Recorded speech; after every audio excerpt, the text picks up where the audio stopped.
Hello friends, welcome to our channel Civil Tech for Civil Engineering Experts। 1000+ most expected question की series में हम फ़िलहाल building material and construction से related subjects के बारे में डिस्कस कर रहे हैं। पार्ट 1 एंड पार्ट 2 में हम इसके ऑलरेडी काफ़ी क्वेश्चन डिस्कस कर चुके हैं। आज हम इसका पार्ट 3 डिस्कस करेंगे। तो शुरू करते हैं क्वेश्चन नंबर 51 से। क्वेश्चन नंबर 51 है इसका, good brick earth should contain percentage of alumina. Options are: first option 9% to 10%, second 35 to 40%, third 20% to 30% and fourth 15%। तो जो इसका करेक्ट आंसर है वो है ऑप्शन नंबर 3, 20 to 30%। यहाँ हमने एक इमेज ऐड की है जिसमें ये ब्रिक्स के कंपोजिशंस शो किए हुए हैं और ब्रिक्स के कंपोजिशन की कितनी परसेंटेज रहती है और इनका क्या रोल रहता है ब्रिक में, और इसके अलावा ये एक्सेस अमाउंट में हो जाए तो ब्रिक पे क्या इफेक्ट पड़ता है ये बताया हुआ है इसमें। Bricks are obtained by moulding clay in rectangular block of uniform size and then by drying and burning these blocks. The Great Wall of China was built with both burnt and sun dry bricks। ये just एक information है। Composition of brick है यहाँ पे alumina 20 to 30%, silica 50 to 60%, lime 4 to 5%, iron oxide 5 to 6% and magnesia less then 1%। यहाँ पर content के बारे में बात करें तो जो एलुमिना होता है उसके बारे में बताया हुआ है कि वो क्या रोल प्ले करता है। एलुमिना का कंटेंट हम देख चुके हैं 20 to 30% रहता है। ये मेन इंग्रेडिएंट होता है। अब इसका क्या रोल रहता है इस ब्रिक में? It impart plasticity to the brick earth so that it can be moulded in any shape. अगर क्वेश्चन इस तरीके से आए कि एलुमिना का क्या रोल प्ले करता है एलुमिना, तो इसका रोल है इट इम्पार्ट्स प्लास्टिसिटी। ये इसका सबसे मेन रोल है। It impart plasticity to the brick earth so that it can be moulded in any shape. अब नेक्स्ट ये है कि अगर ये एक्सेस अमाउंट में हो जाए तो क्या इफेक्ट करता है ब्रिक को।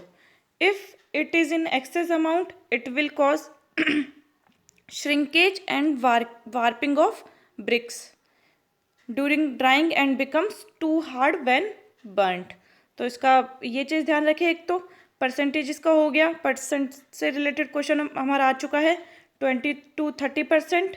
इसके अलावा अगर इसका क्या रोल रहता है तो इट इम्पार्ट प्लास्टिसिटी, और अगर ये एक्सेस अमाउंट में हो तो क्या इफेक्ट करेगा, तो it will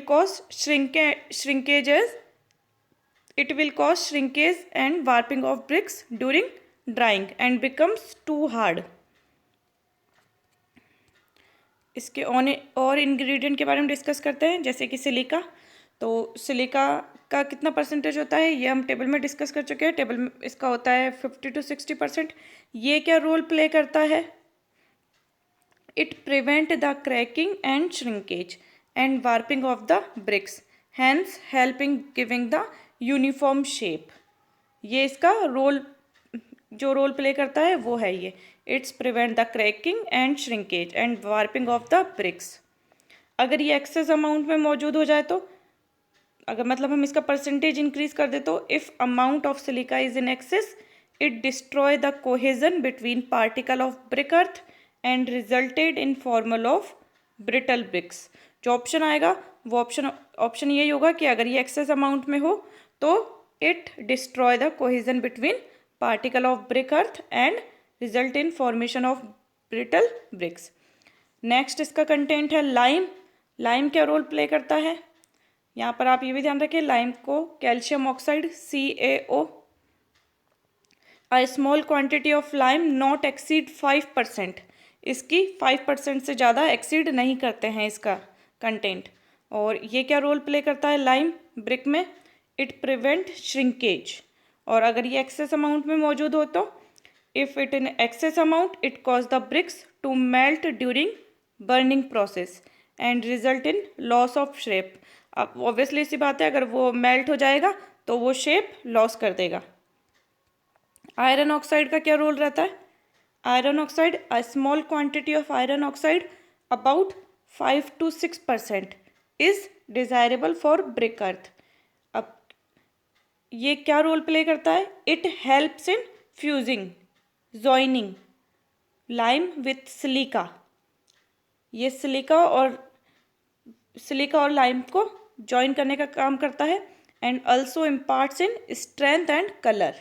iron oxide give reddish brown colour, ये तो नॉर्मल सी बात है, आयरन ऑक्साइड रेडिश कलर देगा। If iron oxide present in excess amount then it gives dark blue colour. Next content है इसका magnesia. A small amount of magnesia gives yellow tints to the bricks and decrease shrinkage. If magnesia is present in excess amount, it will lead to decay of the timber. तो यहाँ पर हमने percentage देख लिया brick का। Question ये था कि ब्रिक में कितना कंटेंट होता है एलुमिना का, तो आंसर हो गया इसका 20 to 30%। अब ये जो कंपोजिशन है ब्रिक के, alumina, silica, lime, iron oxide and magnesia, इसका आप फॉर्मूला ध्यान रखें, इसका परसेंटेज ध्यान रखें। इसके अलावा ये क्या रोल प्ले करता है, और अगर ये एक्सेस अमाउंट में हो जाए तो क्या इफेक्ट पड़ता है, इसको आप डिफरेंस फॉर्म में याद रखेंगे तो ये आपको ज़्यादा अच्छे से याद होगा। लाइम का हम बता चुके हैं, सिलिका क्या रोल प्ले करता है, एक्सेस अमाउंट में हो तो क्या रोल प्ले करता है, लाइम 5% होता है। आयरन ऑक्साइड कलर इफेक्ट देता है ये, और 5 to 6% होता है इसका परसेंटेज। इसके अलावा मैग्नीशिया, एक्सेस अमाउंट के अंदर अगर मैग्नीशिया प्रेजेंट हो तो ये डिके ऑफ टिम्बर इफेक्ट करता है इसका, it will lead to decay of timber. Next question है the process of taking out stones from natural rock is known as. Options are first option quarrying, second cladding, third dressing and fourth weathering. तो जो इसका correct answer है वो है quarrying of stones, ये इसका correct answer है। Cladding ये ब्रिक के फॉर्म में, ब्रिक के लिए होता है, मतलब जो भी मटेरियल हम यूज़ करते हैं उसे कैसे क्या मिलाना है। ड्रेसिंग स्टोन को किसी पर्टिकुलर शेप में लाने के लिए, या उसकी सरफेस को क्लीन करने के लिए, या उसके कॉर्नर को क्लीन करने के लिए, या जिस पर्पज़ के लिए उसे यूज़ किया जा रहा है उस फॉर्म में लाने की प्रोसेस को ड्रेसिंग कहते हैं। और वेदरिंग नॉर्मल वेदरिंग इफेक्ट से रिलेटेड टर्म है। तो जो इसका करेक्ट आंसर है, process of taking out stone from natural rock is known as quarrying of stones. इसके जस्ट पहले जो हम पार्ट डिस्कस कर चुके हैं, हम क्वेरिंग ऑफ स्टोन्स के जो प्रोसेस होते हैं वो भी हम ऑलरेडी डिस्कस कर चुके हैं। The chemical formula for lime is CaCO3, Ca2O3, CaO2 and fourth CaO। तो जो लाइम का केमिकल फॉर्मूला है वो है CaO। यहाँ पर जो हमने क्वेश्चन नंबर 51 डिस्कस किया था, तो यहाँ पर फॉर्मूला लिखे हुए थे इसके, एलुमिना का Al2O3, सिलिका का SiO2, लाइम का CaO, iron oxide Fe2O3, magnesia का Mg। तो जो लाइम का फॉर्मूला है वो है calcium oxide. Next question, what is the full form of PVCN with respect to paint. Paint के रिस्पेक्ट में PVCN की फुल फॉर्म पूछिए। Options are first option pigment value concentration number, second paint value concentration number, third paint value carbon number and fourth option pigment value carbon number. तो जो इसका correct answer है वो है इसका option number 1, pigment value concentration number, PVCN with respect to paint. यहाँ हमने थोड़ा सा डिस्क्राइब किया PVCN को। PVCN पिगमेंट वैल्यू कंसंट्रेशन, और PVC is the term used to describe the volume, not weight, volume of pigment in a paint film. PVC tells us how much of the volume of the paint film is made up of pigment versus the amount of made of binder. मतलब हमें ये volume बताता है कि जो हम main material ले रहे हैं, मेन बाइंडर मटेरियल या मेन बेस मटेरियल ले रहे हैं पेंट में, उसमें बाय वॉल्यूम PVCN नंबर, हम मतलब जो पिगमेंट हम यूज़ कर रहे हैं कलर फॉर्म करने के लिए, वो कितना अमाउंट में लेंगे। तो वो उसका पिगमेंट वैल्यू कंसंट्रेशन नंबर है। कलर चेंज जिस तरीके से होगा, वॉल्यूम जैसे जैसे हम बताएंगे वैसे वैसे उसका कलर चेंज होगा। तो ये वॉल्यूम फॉर्म में, नॉट वेट फॉर्म में। A high glossy varnish may have no pigment and would therefore have a PVC of 0। ये भी ध्यान रखें, अगर डायरेक्टली रिलेटेड क्वेश्चन आ जाए, a high gloss varnish may have no pigment, इसका कितना पिगमेंट वैल्यू होता है, तो इसका जो पिगमेंट वैल्यू होता है वो इसका पिगमेंट वैल्यू 0 होता है। ये नोट करने वाली बात है, बस आप इसे नोट करके ही रखें। a high gloss varnish से रिलेटेड आ जाए तो किसका PVCN नंबर कितना होता है, तो इसका PVCN नंबर 0 होता है। नेक्स्ट क्वेश्चन है, the influence of the shape of aggregate in strength and workability of concrete are given below in statement 1, statement 2, S3 and S4। Which of the statement are correct. अब इसमें statement है 4। Statement number 1 है, rounded aggregate produce concrete with high workability and low strength. Statement 2 है, angular aggregate produce concrete with high workability and low strength. Statement 3 है, rounded aggregate produce concrete with low workability and high strength. And statement 4 है, angular concrete produce concrete with low workability and high strength. अब इसमें एक चीज़ ध्यान रखें बस, अगर rounded aggregate है, आपने आप देखा होगा कंस्ट्रक्शन में राउंडेड एग्रीगेट कम यूज़ होते हैं, यहाँ पर एंगुलर एग्रीगेट यूज़ किए जाते हैं। एंगुलर एग्रीगेट के बारे में और राउंडेड एग्रीगेट के बारे में प्रैक्टिकली एक चीज़ ध्यान रखें कि राउंडेड एग्रीगेट की वर्केबिलिटी तो हाई होती है बट स्ट्रेंथ लो होती है। इसी तरीके से एंगुलर एग्रीगेट की वर्केबिलिटी लो होती है बट इसकी स्ट्रेंथ हाई होती है। इस चीज़ का आप अच्छे से ध्यान रखें। और ये मेन चीज़ ध्यान रखें कि जो हम कंस्ट्रक्शन पर्पस से जो स्ट्रेंथ के लिए यूज़ करते हैं तो हम एंगुलर एग्रीगेट ही यूज़ करते हैं। बस आप मेन इस चीज़ को ध्यान रखें तो आप इस क्वेश्चन में जो भी स्टेटमेंट है उसको करेक्ट कर पाएंगे। तो एंगुलर एग्रीगेट ही हम, राउंडेड एग्रीगेट को मतलब हम कम प्रेफर करते हैं कंस्ट्रक्शन के अंदर। वो कोई स्पेशल पर्पज़ हो तो वो अलग बात है, बाकी जनरली राउंडेड एग्रीगेट बहुत ही कम यूज़ किए जाते हैं, एंगुलर एग्रीगेट ज़्यादा यूज़ किए जाते हैं। अब इसके ऑप्शंस पे आते हैं। अब इनमें से जो करेक्ट आंसर है वो है, इसका correct answer option number 1। Statement 1 and statement 4 इसका करेक्ट आंसर है। स्टेटमेंट 1 है, rounded aggregate produce concrete with high workability. Workability मतलब वो काम करने को ईजी तो बना देता है राउंडेड एग्रीगेट, बट इसकी स्ट्रेंथ लो होती है राउंडेड एग्रीगेट के केस में। और स्टेटमेंट नंबर 4 है, angular aggregate produce concrete with low workability. Workability तो लो होती है बट इस गिव्स हाई स्ट्रेंथ। ये दोनों स्टेटमेंट सही से याद रखें। और सबसे मेन बेसिकली यही चीज़ याद रख ले कि हम कंस्ट्रक्शन पर्पस के लिए एंगुलर एग्रीगेट ही प्रेफर करते हैं। तो अब एंगुलर एग्रीगेट होगा तो वो हाई स्ट्रेंथ होगी, और जहाँ स्ट्रेंथ हाई है वहाँ वर्केबिलिटी लो ही होगी।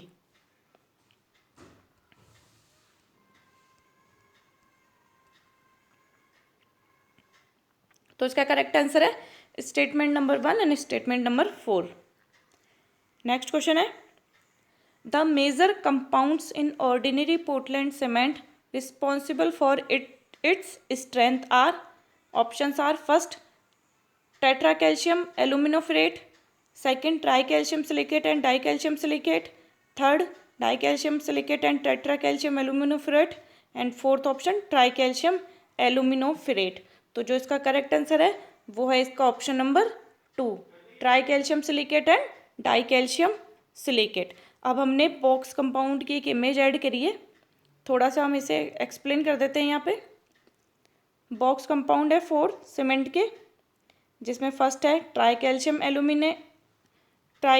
एल्यूमिनेट, इसका percentage, tetra calcium aluminoferrite 10 to 18%, tri calcium silicate 45 to 65% and di calcium silicate 15 to 35%। एक इसका ये भी फॉर्मूला नेम ध्यान रखें, ट्राई कैल्शियम एल्यूमिनेट को सेलाइट, टेट्रा कैल्शियम एल्यूमिनोफेरेट को felite and tri calcium silicate को alite and di calcium silicate को बेलाइट। अब आप इसको जितना डिफरेंस फॉर्म में याद रखेंगे ये उतना सही से याद रहेगा और ज़्यादा भूलने के चांसेस कम हो जाएंगे। यहाँ हम सबसे पहले डिस्कस करते हैं डाई कैल्शियम सिलिकेट को। सबसे पहले तो इसका परसेंटेज 15 to 35%। अब ये इसका क्या रोल होता है?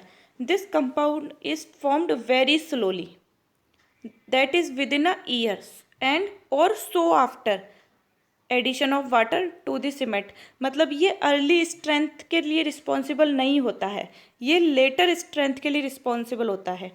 It is also responsible for giving progressive strength. It liberates minimum amount of heat, इसका हीट ऑफ हाइड्रेशन कम होता है।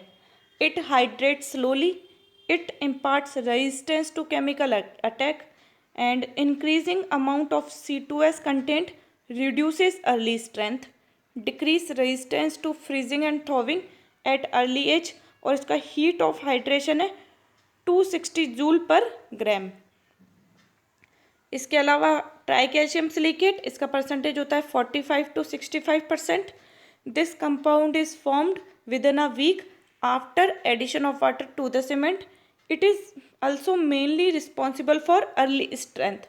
अब डाई कैल्शियम सिलिकेट और ट्राई कैल्शियम सिलिकेट में एक डिफरेंट अच्छे से याद रखें कि ट्राई कैल्शियम अर्ली स्ट्रेंथ के लिए रिस्पॉन्सिबल होता है और die calcium silicate later strength या प्रोग्रेसिव स्ट्रेंथ के लिए रिस्पॉन्सिबल होता है। ये सबसे मेन डिफरेंस है इन दोनों के बारे में। और ज़्यादातर क्वेश्चन इसी से रिलेटेड आता है कि कौन सा कंपाउंड है जो अर्ली स्ट्रेंथ के लिए रिस्पॉन्सिबल है, तो वो है ट्राई कैल्शियम सिलिकेट। और कौन सा कंपाउंड है जो लेटर स्ट्रेंथ या प्रोग्रेसिव स्ट्रेंथ के लिए रिस्पॉन्सिबल है या फिर विद इन अ ईयर वो अपनी स्ट्रेंथ गेन करता है, तो वो है डाई कैल्शियम सिलिकेट। इसके अलावा ट्राई कैल्शियम सिलिकेट में और जान लेते हैं। It is best cementing material, it increases resistance to freezing and thawing and heat of hydration 500 joule per ग्राम।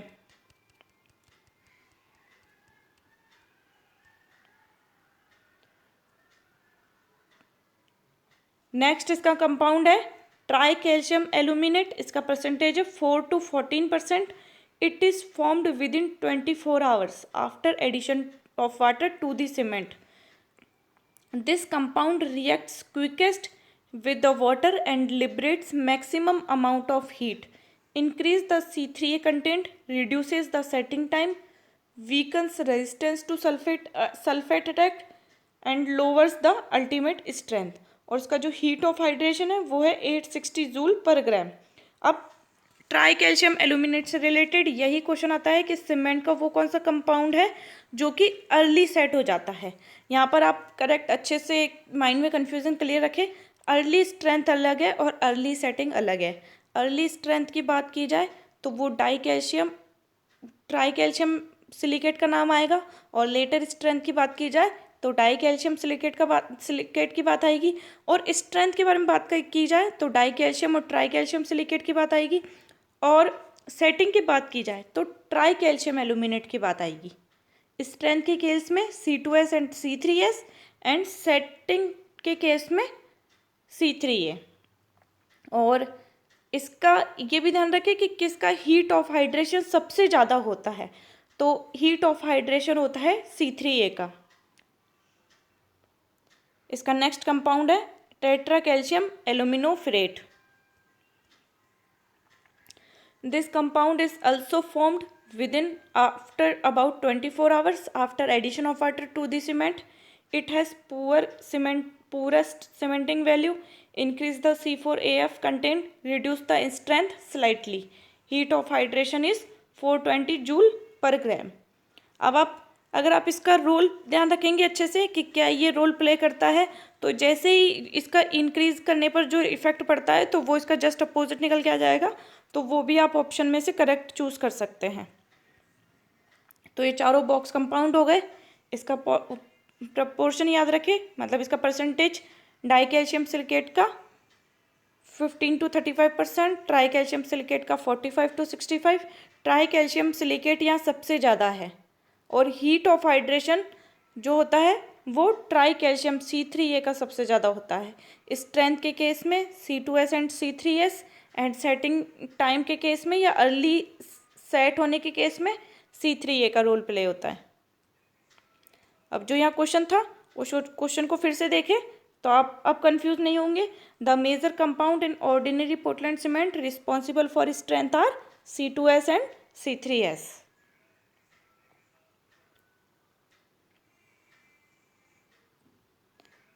यहाँ पर आप एक बार और रीड कर लीजिएगा अच्छे से।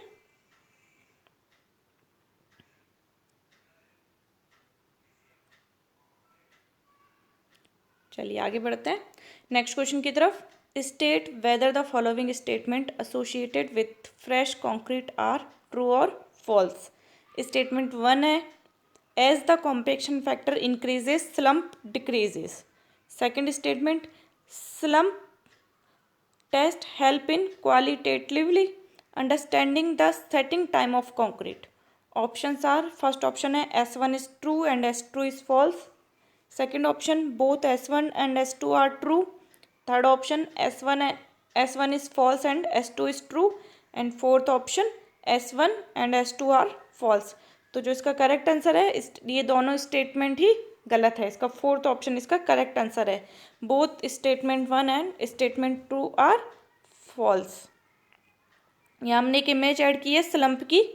सबसे पहले इसका स्टेटमेंट 1 है as the compaction factor increases slump decreases. तो इससे रिलेटेड इस वाली इमेज से पहले एक नेक्स्ट इमेज देखें। ये स्लम्प टेस्ट से रिलेटेड है। अब यहाँ आप देखें तो ये स्लम्प वैल्यू है, यहाँ पर स्लम्प वैल्यू है और ये कॉम्पैक्शन फैक्टर की वैल्यू है। अब यहाँ आप देखेंगे कि जैसे जैसे स्लम्प की वैल्यू बढ़ रही है कॉम्पैक्शन फैक्टर की भी वैल्यू बढ़ रही है। तो इस वजह से ये इसका स्टेटमेंट 1 जो है वो गलत है। S slump increases compaction factor decreases. तो ये स्टेटमेंट गलत है। इसका करेक्ट स्टेटमेंट यही है S slump value increases compaction factor also increases. पहले इसके स्टेटमेंट को क्लियर कर लेते हैं, फिर इन दोनों के बारे में बात करेंगे, स्लम्प वैल्यू के बारे में एंड कॉम्पैक्टिंग फैक्टर के बारे में। सेकंड है इसका slump test helps in qualitatively understanding the setting time of concrete.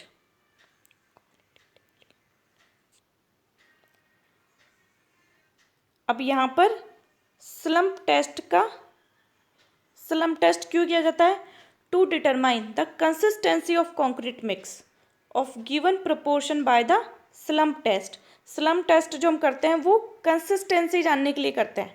Consistency means जो हम कंक्रीट मिक्स बनाने वाले हैं उसमें हम कितना परसेंटेज वाटर ऐड करेंगे, उस टोटल कंक्रीट का कितना परसेंटेज बाय वेट हम उसमें ऐड करेंगे, तो ये कंसिस्टेंसी जानने के लिए होता है।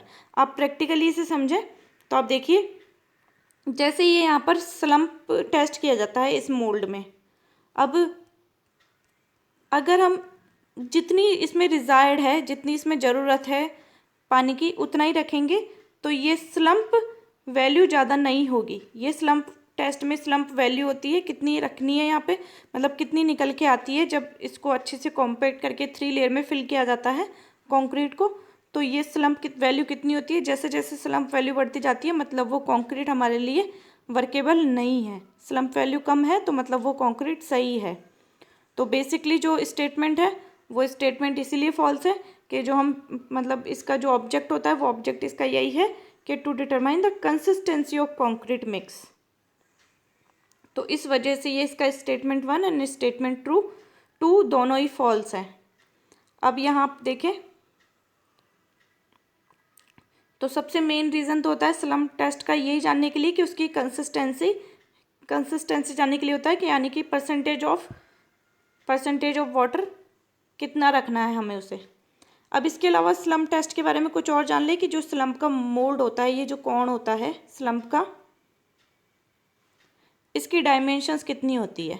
तो इसकी अपर डायमेंशन होती है 10 सेंटीमीटर, लोअर डाया होता है इस कोण का 20 सेंटीमीटर, हाइट होती है इसकी 30 सेंटीमीटर। इससे रिलेटेड क्वेश्चन डायरेक्टली आता है कि इसका लोअर डायमीटर, अपर डायमीटर और इसकी हाइट कितनी होती है। तो इसका upper dia 10 centimetre, lower dia 20 centimetre and इसकी हाइट 30 सेंटीमीटर। इसके अलावा इसमें हम एक टैंपिंग रॉड भी काम में लेते हैं, तो वो भी अच्छे से ध्यान रखिए। वो कितनी की होती है। The diameter of the rod is 16 mm and its length is 60 centimetre. इसके अलावा थ्री लेयर में कंक्रीट फिल की जाती है। बेसिकली स्लम टेस्ट क्या होता है ना, कि कंक्रीट का एक करेक्ट प्रोपोर्शन बनाया जाता है, फिर इसका 1/3 लेयर के अंदर इस कोण में ऊपर से यहाँ से कंक्रीट फिल की जाती है 1/3 लेयर तक।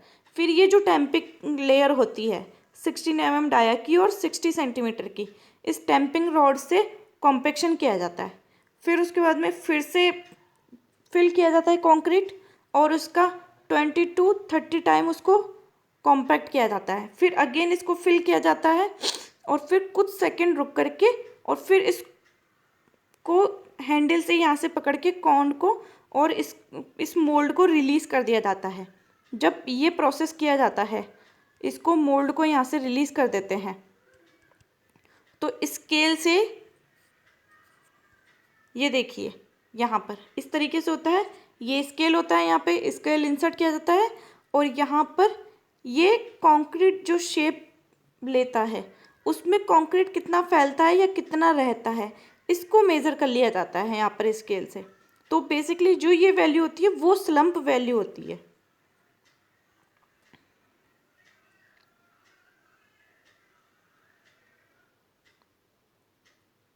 अब यहाँ पर स्लम्प वैल्यू से रिलेटेड यूजेस भी हैं कि अगर स्लम्प की वैल्यू 20 to 40 mm ही है तो फिर वो कंक्रीट यूज़ की जाती है रोड कंस्ट्रक्शन के लिए। मतलब हैवी स्ट्रेंथ, मतलब हैवी बियरिंग स्ट्रेंथ जिसकी होती है उस पर्पज़ के लिए उस कंक्रीट को यूज़ किया जाता है।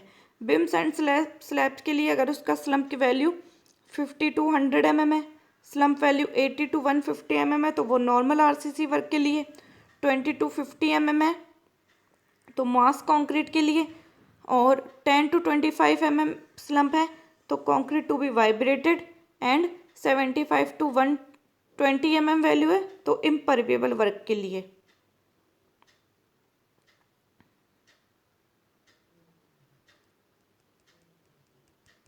तो यहाँ पर स्लम्प की वैल्यूज याद रखें किस पर्पज़ के लिए किया जाता है। मेन तो जो क्वेश्चन आएगा वो question generally beams and slab से रिलेटेड, और इसके अलावा रोड कंस्ट्रक्शन से रिलेटेड और नॉर्मल आरसीसी वर्क से रिलेटेड, ये वैल्यू से रिलेटेड आ सकता है, तो ये वैल्यू ध्यान रखें। इसके अलावा ये जो स्लम्प कोण होता है, ये स्लम्प कोण का upper dia, lower dia and height tamping rod 16 mm की होती है, 60 सेंटीमीटर और नंबर ऑफ ब्लोज कितने रखे जाते हैं तो वो 20 to 30।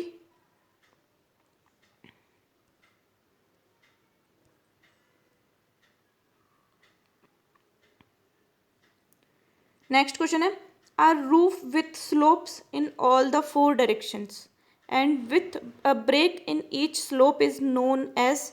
Options are, first option deck roof, second mat roof, third mansard roof and fourth miller roof.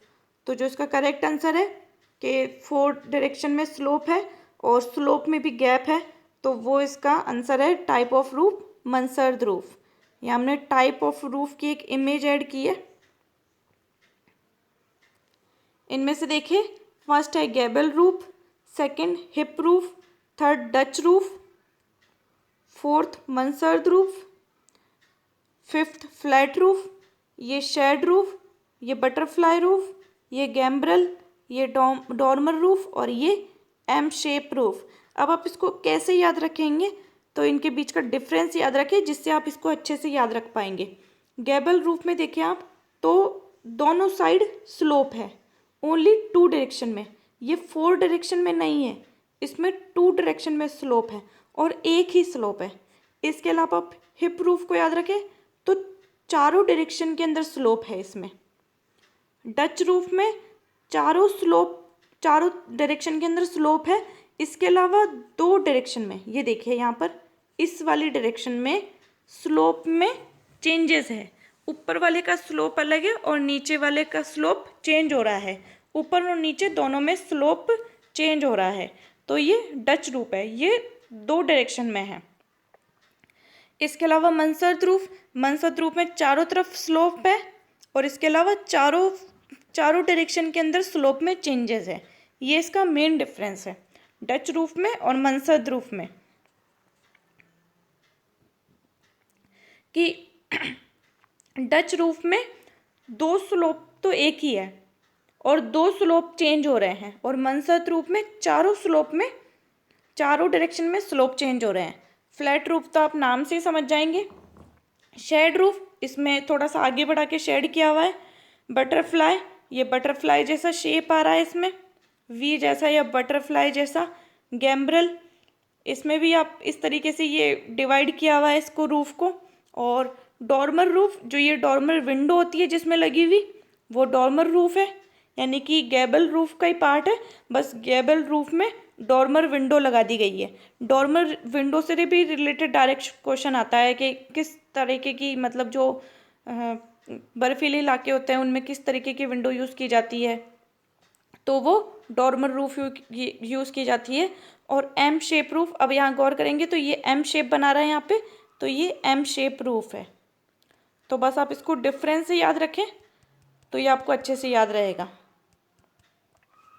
जो इसमें इम्पॉर्टेंट है वो है एक तो डॉर्मर रूफ इम्पॉर्टेंट है। इसके अलावा डच रूफ इम्पॉर्टेंट है, मनसर्द रूफ से रिलेटेड क्वेश्चन हम देख ही चुके हैं। और गैबल विथ डॉर्मर विंडो, ये भी आ सकता है, तो ये आप गैबल विथ डॉर्मर विंडो।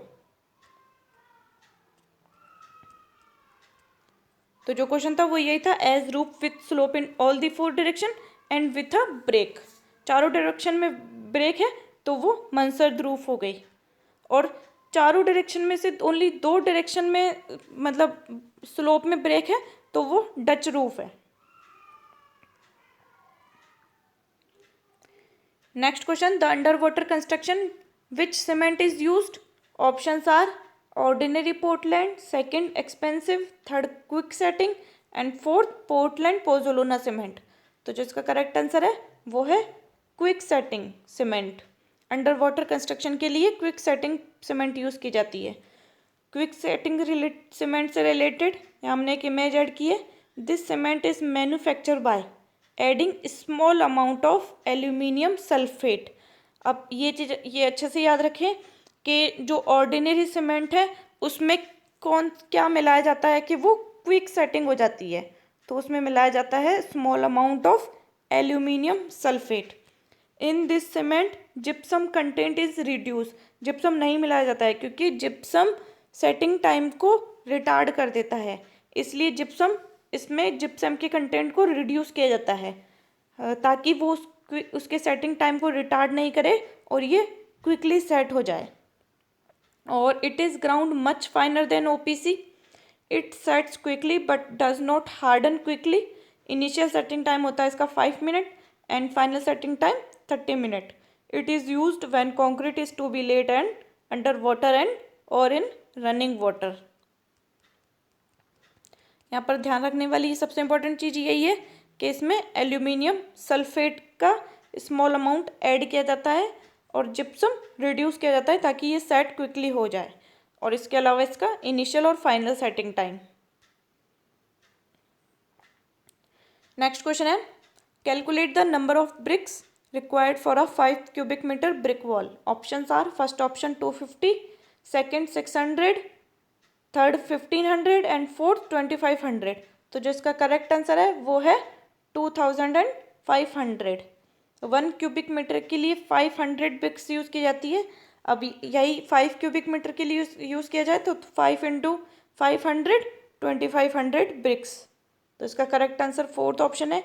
इसके अलावा भी आप एक इम्पॉर्टेंट चीज़ नोट डाउन करके रखें, जो हमने यहाँ इमेज ऐड की है वो, it is found that the weight of 1 cubic meter of brick earth is about 1800 kg। ये इसका वेट अच्छे से ध्यान रखें। It is found that weight of 1 meter cube of brick earth is 1800 kg। Hence the average weight of a brick wall be about 3 to 3.50 kg। चलिए आगे बढ़ते हैं। आगे बढ़ने से पहले please like and subscribe our channel. हम इसका कंटेंट रेडी करने के लिए हमें काफ़ी टाइम मिलता है, काफ़ी समय लगता है हमारे इसके लिए, क्योंकि मैं नहीं चाहती कि आपको किसी भी तरीके से समझा रही हूँ तो वो किसी भी स्टेज पे कंफ्यूजिंग रहे। प्रॉपर रेफरेंस बुक से लेकर के इमेज अच्छे से समझ करके ही यहाँ पर कंटेंट रेडी करते हैं हम, ताकि आपको किसी भी तरीके का कन्फ्यूज़न याद करना ही रहे, क्योंकि कन्फ्यूजिंग वाली चीज़ें हमारे माइंड से थोड़े टाइम के लिए रहती है। कन्फ्यूजिंग अगर किसी चीज़ में है तो वो हमारा माइंड याद भी नहीं रख पाता है, और वापस से हमें याद आने के चांसेस तो बिल्कुल ही नहीं होते हैं उसके अंदर। यही हम प्रॉपर बिना कन्फ्यूज़न के प्रॉपर चीज़ पढ़ें और उसे अच्छे से समझें तो वो हमें अच्छे से याद रहती है। जब आप एक बार पढ़ लोगे ऐसे कंटेंट को जो बिल्कुल बिलीवेबल है, तो आप जब भी एग्ज़ाम देने बैठोगे तो आपको रिवाइज़ करने की ज़रूरत है ही नहीं, वो तुरंत आपके माइंड में फिर से क्लिक कर जाएगा। क्योंकि हम जब तसल्ली से किसी चीज़ को पढ़ रहे होते हैं तो हमारे माइंड के किसी कोने में एक अच्छे से सेट हो जाती है वो लाइन, और जब दोबारा उससे रिलेटेड कोई क्वेश्चन या टर्म आती है तो हमारा माइंड वापस से उस चीज़ को अपने आप ही रिकॉल कर देता है। उसमें ज़्यादा रिवीजन की ज़रूरत नहीं पड़ती है, लेकिन बस उसके लिए सबसे इम्पोर्टेंट चीज़ यही है कि हम जो भी पढ़ रहे हैं वो बिलीवेबल हो। तो यहाँ पर रेफरेंस बुक्स की इमेज ऐड करिए ताकि आपको किसी भी तरीके का कन्फ्यूज़न नहीं रहे। इसलिए आप ज़्यादा से ज़्यादा लोगों को शेयर करें, ज़्यादा से ज़्यादा लोग देखेंगे, व्यूज़ आएंगे तो थोड़ा मोटिवेशन मिलेगा, ताकि वीडियो बनाने में ज़्यादा समय ना लगे, थोड़ा कम समय ही लगे, और थोड़ी एक्साइटमेंट भी बने रहे कंटेंट तैयार करने के लिए या वीडियो तैयार करने के लिए। चलिए आगे बढ़ते हैं। विच of the following represent the nominal size mm of a modular brick? Options are 100 into 100 into 100, second option 100 into 100 into 50, third option 200 into 100 into 100, and fourth option 200 into 200 into 100। तो यहाँ पर नॉमिनल साइज़ की बात की गई है, standard size की बात नहीं गई है। स्टैंडर्ड साइज़ की जब बात की जाए तो होगा 190 इंटू 90 इंटू 90। तो यहाँ पर हमें नॉमिनल साइज़ पूछा है मॉड्यूलर ब्रिक का, तो इसका करेक्ट आंसर है ऑप्शन नंबर 3, 200 इंटू 100 इंटू 100। 200 इसकी लेंथ, 100 इसकी विड्थ, और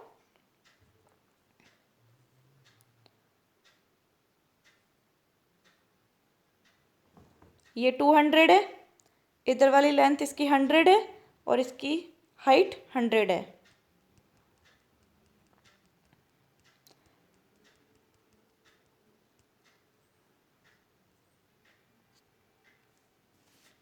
नेक्स्ट क्वेश्चन है, which of the following test is used for the bitumen? Options are, first option slump test, second abrasion test, third penetration test, and fourth fineness test. अब bitumen के case में यहाँ कौन सा test use किया जाता है? तो बिटुमिन के केस में यहाँ पर बिटुमिन में पेनिट्रेशन टेस्ट किया जाता है। बात करें स्लम्प टेस्ट की, तो स्लम्प टेस्ट कंक्रीट की कंसिस्टेंसी चेक करने के लिए किया जाता है। एब्रेजन स्टोन टेस्ट किया जाता है, वियर कितना परसेंटेज ऑफ वियर रेजिस्ट कर सकता है वो एब्रेजन में। 3 टेस्ट हमने उसके ऑलरेडी डिस्कस कर चुके हैं हम इसके लास्ट वाले पार्ट में। बिटुमिन से रिलेटेड पेनिट्रेशन टेस्ट है, और फाइनेस टेस्ट सीमेंट से रिलेटेड है। ये पेनिट्रेशन सीमेंट टेस्ट का apparatus है बिटुमिन पेनिट्रेशन टेस्ट का। ये देखिए, इसमें यहाँ पर इस मोल्ड में बिटुमिन फिल किया जाता है। ये एक निडल होती है, और ये निडल जब बिटुमिन इस मोल्ड में फिल किया जाता है, मतलब ब्रीफली बता रही हूँ मैं, अगर आप चाहते हैं कि मैं इसका प्रॉपर स्पेसिफिकेशन के साथ मतलब आपको इस मेथड को, इस प्रोसेस को समझाऊँ तो आप कमेंट सेक्शन में ज़रूर बताएं। मैं आपको इसके लिए अलग से वीडियो बना के प्रॉपर तरीके से समझा दूंगी करेक्ट स्पेसिफिकेशन के साथ। यहाँ मैं एक नॉर्मल ब्रीफली बता रही हूँ उसका शॉर्ट फॉर्म में कि होता क्या है। बेसिकली इसके अंदर यहाँ पर बिटुमिन फिल कर दिया जाता है, यहाँ एक निडल लगी होती है, और एक टेम्परेचर, मतलब एक टेम्परेचर जो रखा जाता है नॉर्मल 25 डिग्री, उस टेम्परेचर के ऊपर यहाँ पर निडल इसके टॉप पॉइंट पे ला करके और फिर 5 सेकंड के लिए छोड़ दिया जाता है। ये आप देखिए, ये इस जगह यहाँ पर बिटुमिन फिल किया जाता है।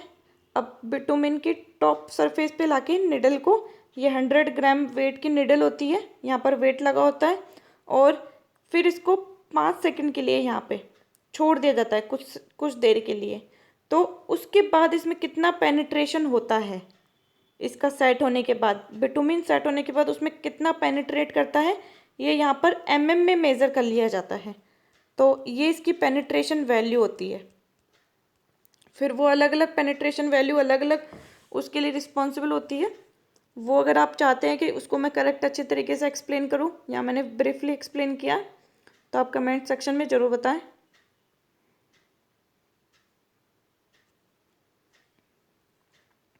नेक्स्ट क्वेश्चन है, the compressive strength newton per mm square of thermocol ranges between, options are, first option 2 to 5.5, second 5.5 to 10.6, third 11.7 to 14.4, and fourth 15 to 17.5। तो जो इसका करेक्ट आंसर है वो इसका option number third, 11.7 to 14.4 newton per mm square. Thermocol के या uses बताए गए हैं। Uses of thermocol, it is an excellent insulating material. Insulating material होता है of heat, sound and electricity. ये काफ़ी अच्छा इंसुलेटिंग मटेरियल होता है हीट से, साउंड से एंड इलेक्ट्रिसिटी से। It is very light, strong and durable, और it resist dampness. Its compressive strength is 117 to 144 kg per centimetre square.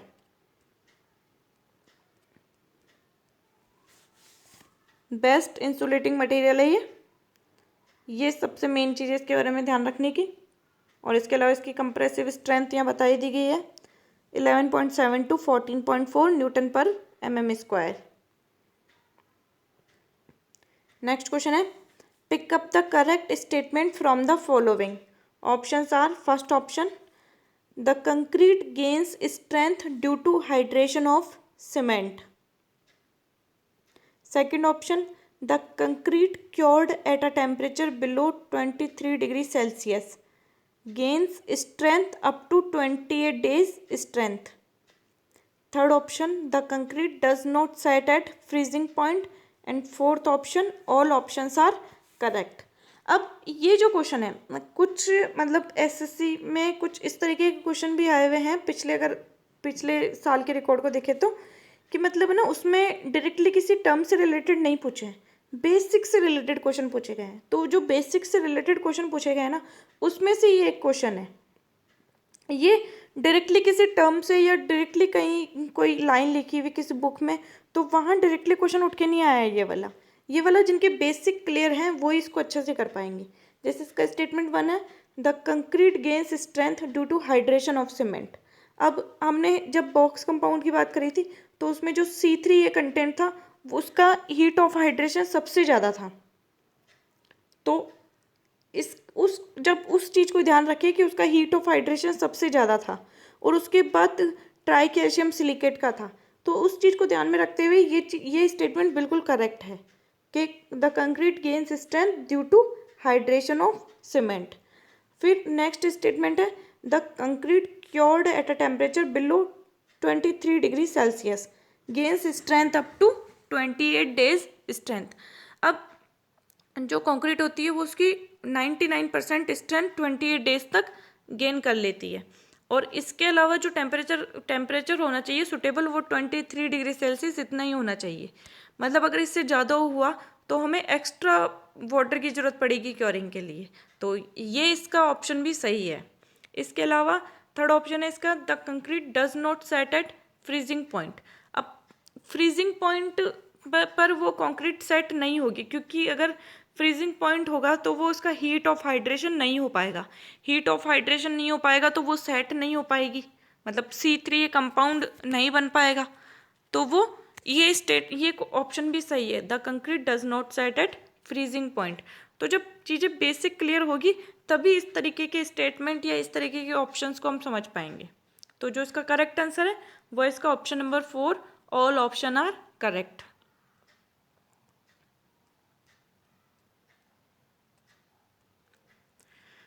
आगे बढ़ते हैं।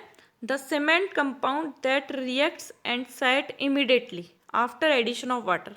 अब देखिए वो बॉक कंपाउंड से रिलेटेड क्वेश्चन है, मतलब वो कंपाउंड जो जल्दी से रिएक्ट करता है और फटाफट से सेट हो जाता है, तो वो C3A कंटेंट होता है। ऑप्शन है इसके वही, first C2S, second C3A, third C3S and fourth C4AF। तो जो इसका करेक्ट आंसर है वो ट्राई कैल्शियम एल्यूमिनेट, जो जल्दी से सेट हो जाता है। ये वापस से बॉक कंपाउंड की इमेज हमने ऐड करी है, ट्राई कैल्शियम एल्यूमिनेट के बारे में लिखा हुआ है इसमें यही। This compound react quickest with the water and liberates maximum heat of amount. यहाँ tetra calcium aluminate, tri calcium silicate and di calcium silicate. Last video थोड़ी ज़्यादा लेंदी हो गई थी, इस वजह से टाइमिंग को ध्यान रखते हुए कि वीडियोस लेंदी होती है तो थोड़ा बोरिंग सा हो जाता है, इसलिए हमने नंबर ऑफ क्वेश्चंस कम कर दिए हैं। पार्ट्स ज़्यादा हो जाएंगे इस वजह से इसके, बट नंबर ऑफ क्वेश्चंस कम रहेंगे तो ब्रीफली हम समझा भी पाएंगे और ज़्यादा बोरिंग सा भी नहीं लगेगा। ये इसका पार्ट 3 डिस्कस करा है हमने, और मतलब आप कंटिन्यू मेरी वीडियोस देखना चाहते हैं तो सब्सक्राइब जरूर करें ताकि लेटेस्ट अपडेट्स आपको मिलती रहे। और कोई भी क्वेश्चन से रिलेटेड क्वेरी हो तो आप कमेंट सेक्शन में ज़रूर बताएं। Thank you so much.